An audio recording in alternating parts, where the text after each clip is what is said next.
अब जवानी आई, तुमने श्रृंगार कैसा भी करा जाने दो, अधेड़ी आई, तुम कैसे भी जिंदगी जिए चलेगा, पर बुढ़ापा तुम्हारा बिगड़ना नहीं चाहिए। सबसे कठिन है बुढ़ापा, पर बुढ़ापे को संवारने का सबसे सुंदर तरीका है तुम्हारा मौन रहकर भगवान की भक्ति को धारण करना। दो ऐसे हैं जिनको निमंत्रण नहीं दिया जाता बुलाने के लिए, फिर भी वो आ जाते हैं।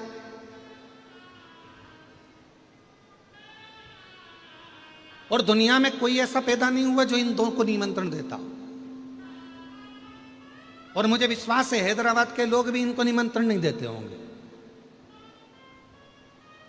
फिर भी वो तुम्हारे यहां आ जाते हैं।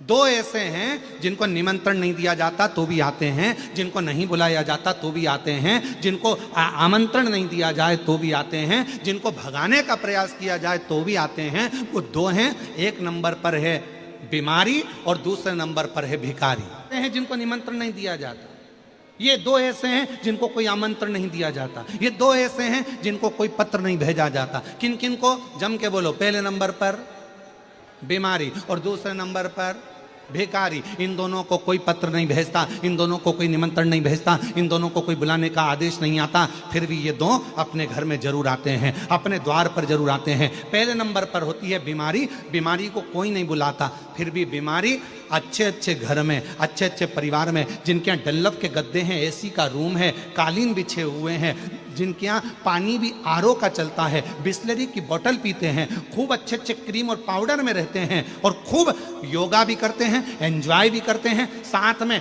बड़े सोच समझ कर खाते हैं। मैं बाजार की चटनी नहीं खाऊंगी, मैं बाजार का ये नहीं खाऊंगा, मैं वो नहीं खाऊंगा। उसके बाद भी बीमारी को निमंत्रण नहीं दिया जाता और बीमारी घर के अंदर प्रवेश कर जाती है। उसी तरह भिखारी, भिखारी को कोई नहीं बुलाता तो भी वो दरवाजे पर आ ही जाता है। कैसे बचोगे? दोनों से बचने का एक ही साधन है, दोनों से। अरे मुख में हो राम नाम, राम सेवा हाथ में, तू अकेला नहीं प्यारे राम तेरे साथ में। लगे रहो भगवान की विरल भक्ति में, लगे रहो भगवान के भजन में, दोनों दूर रहेंगे। दोनों भजन करने वाले के पास भी बीमारी कम जाती है और भजन करने के वाले के पास भिखारी भी कम जाता है। उसको मालूम है ये तो पहले से ही ऐसा दिख रहा है, इसके पास क्या होगा। तो भिखारी सोचता है कौन दूर है, कथा कह रही है, भगवान शंकर का चरित्र कह रहा है। हाथी ने परमात्मा को पुकारा, कोई नहीं आया, तब परमात्मा आया, अपना गरुड़ छोड़कर आ गया। सीमा नहीं है मेरे भगवान।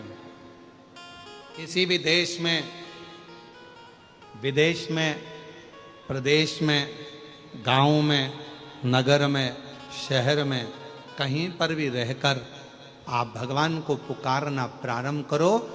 मेरा भगवान ये नहीं दे। अब आपके यहाँ तो ये तेलंगाना में तेलुगु चलती है।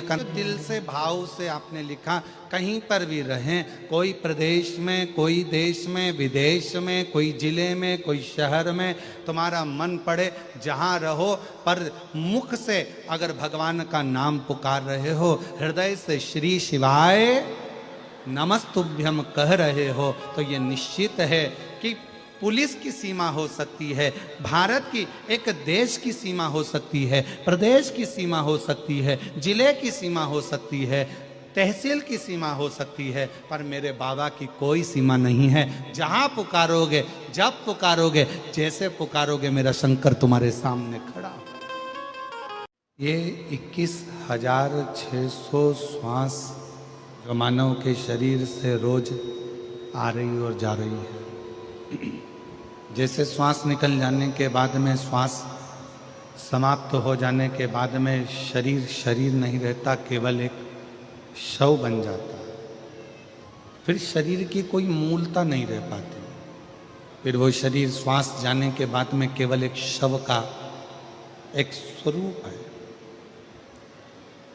उसी तरह शिव महापुराण की कथा कहती है, जिसने अपने जीवन काल में शिव नाम नहीं जपा, शिव की विरल भक्ति को धारण नहीं करा, भगवान शंकर का नाम नहीं लिया, शिव नाम का स्मरण नहीं किया, वो भी एक शव की तरह।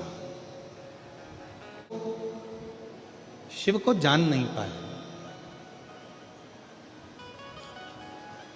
एक व्यक्ति ने एक प्रश्न किया कि महेश्वरी समाज की उत्पत्ति भगवान महेश से हुई है और यह संपूर्ण विश्व की उत्पत्ति किससे हुई?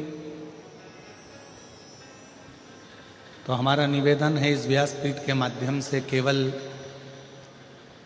महेश्वरी समाज की ही उत्पत्ति शिव से नहीं, भगवान महेश से नहीं, बल्कि जितना भी ब्रह्मांड की रचना आप देख रहे हो ये सब भगवान महेश की ही रचना है, भगवान शिव की ही रचना है। ये रचना किसी दूसरे की है ही नहीं। भगवान शिव जी की और भगवान ब्रह्मा जी की लड़ाई किस बात से शुरू हुई? केवल एक छोटी सी बात थी। भगवान शिव जी ने भगवान ब्रह्मा जी से केवल इतना कहा कि इस सृष्टि की रचना जब आप करें तो थोड़ा सा अहंकार अपने अंदर मत आने देना, डीले कम करो, थोड़ा बहुत भी अभिमान अपने अंदर मत आने देना। और केवल ब्रह्मा जी से भगवान शिव नहीं कह रहा, भगवान शंकर प्रत्येक संसार के मानव से, हर व्यक्ति से, हर जीव से शिव एक बात कहते हैं कि कोई भी कर्म करो, जो आपका मन पड़ जाए वो कर्म आप करो, पर कर्म में अभिमतता को सामने प्रकट मत हो।